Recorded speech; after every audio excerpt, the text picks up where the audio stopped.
சற்று முன் வெளியான முக்கிய அறிவிப்பின்படி இபிஎஸ் ஓய்வூதியம் கணக்கீடு. மாத சம்பளம் வாங்கும் ஊழியர்கள் ஓய்வுக்கு பிறகு எவ்வளவு ஓய்வூதியம் பெறுவார்கள்? செய்தியை முழுமையாக கேட்கறதுக்கு முன்னாடி நம்ம சேனலை சப்ஸ்கிரைப் பண்ணலாம். சப்ஸ்கிரைப் பண்ணிக்கோங்க. மறக்காம பெல் பட்டனை கிளிக் பண்ணிக்கோங்க. அப்பதான் நம்மளுடைய அப்டேட்டட் நியூஸ் உங்களுக்கு உடனுக்குடன் வந்து சேரும். மாத சம்பளம் வாங்கும் ஊழியர்களுக்கான மிக முக்கியமான ஓய்வூதிய திட்டமாக இபிஎஃப்ஓவின் இபிஎஸ் அதாவது எம்ப்ளாயி பென்ஷன் ஸ்கீம் செயல்பட்டு வருகிறது.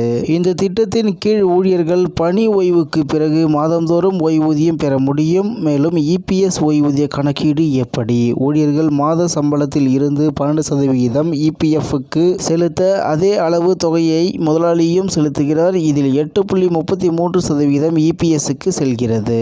அதன்படி ஓய்வூதியம் கணக்கிடும் சூத்திரமாக இபிஎஸ் சராசரி சம்பளம் பெருக்கல் ஓய்வூதியத்திற்கு தகுதியான சேவை ஆண்டுகள் வகுத்தல் 70 ஆகும். இங்கு சராசரி சம்பளம் என்பது அடிப்படை ஊதியம் பிளஸ் அகவிலைப்படி அதாவது டிஏ அடிப்படையில் கடந்த 12 மாத சராசரி தொகையாகும். மேலும் இபிஎஸ்ஸின் முக்கிய அம்சங்கள் என்னவென்றால் அதிகபட்ச ஓய்வூதியம் மாதம் ரூபாய் 7,500, குறைந்தபட்ச ஓய்வூதியம் மாதம் ரூபாய் 1000, அதிகபட்ச சேவை ஆண்டுகள் 35 ஆண்டுகள், ஓய்வூதிய சம்பளம் கணக்கிடப்படும் வரம்பு ரூபாய் 15,000, இபிஎஸ் 15,000 பெருக்கல் 35 வகுத்தல் 70 7,500 மாதம். இதன் அடிப்படையில் அதிகபட்சமாக ஒரு ஊழியர் இபிஎஸ் மூலம் மாதம் ரூபாய் 7,500 வரை ஓய்வூதியம் பெற முடியும். மேலும் ஓய்வூதியம் பெறும் வயதாக வழக்கமான வயது 58 வயது. விருப்பப்படி ஆரம்ப ஓய்வூதியம் 50 வயதிலிருந்து பெறலாம். ஆனால் ஒவ்வொரு ஆண்டுக்கு 4% குறைவாக வழங்கப்படும். இந்நிலையில் குறைந்தபட்ச ஓய்வூதியம் உயர்வு கோரிக்கையாக தற்போது இபிஎஸ்ஸில் குறைந்தபட்ச ஓய்வூதியம் 1000 உள்ளது.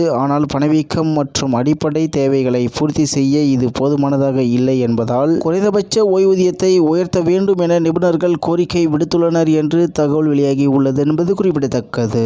இத்துடன் இன்றைய முக்கிய செய்தி நிறைவு பெறுகிறது. மேலும் இது போன்ற செய்திகளை உடனுக்குடன் தெரிந்து கொள்ள ஆர்கே நியூஸ் தமிழ்நாடு சேனல் உடன் இணைந்திருங்கள். நன்றி, வணக்கம்.